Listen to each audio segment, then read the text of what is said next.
Hey everyone, hope everyone's doing well. This is Dwight Armstrong.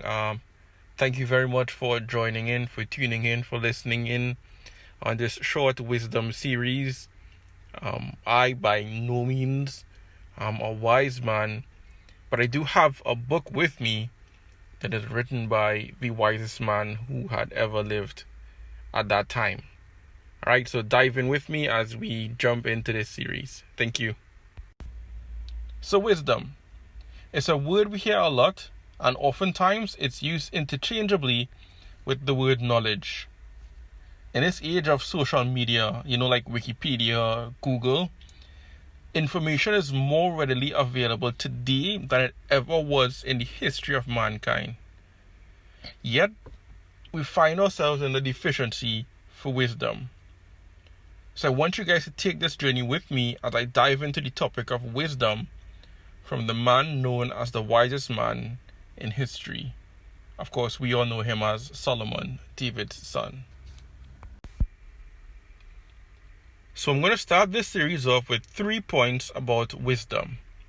Number 1, wisdom is not knowledge, but it is actually the proper use of it. Whilst wisdom is built on knowledge, the two are distinctly different. Wisdom is built on knowledge, but it requires us to have understanding and fear. But it's not fear in terms of, I'm afraid of something, but a healthy respect. For example, I can read a book or watch a video by experts on how to change a car tire, but it's only when I put that knowledge that was given to me into practice, I not only understand what the expert is saying, but his descriptions and his explanations become clearer to me because I can physically see what he's referring to. However, everything there it all begins with fear. So I must respect the guy or the person giving me the information.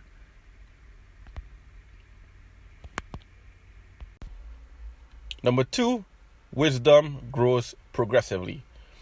The mathematician Isaac Newton said this: "If I have seen further than others, it is by standing on the shoulders of giants." Likewise, the book of Proverbs begins with the words of a father passing on wisdom to his son, essentially David passing on his wisdom to Solomon. So the wisdom that we partake of today is actually built on those of yesterday. Number 3, wisdom is not exclusive. In fact, wisdom is not even hidden, but in the open, and is calling out to those who will listen. If we go back to the early example from point number 1, we would see that whether or not we look for the information, be it in a video or in a book, it's still there. Likewise, to us, the Bible is there as well as the Holy Spirit. The Word and the Spirit are both open and free to all men who would simply just accept Him. So these are just 3 of the many points about wisdom.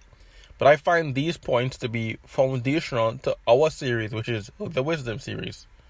And as we progress, we'll be diving deeper into the book of Proverbs and the wisdom it freely offers. So thank you for your time.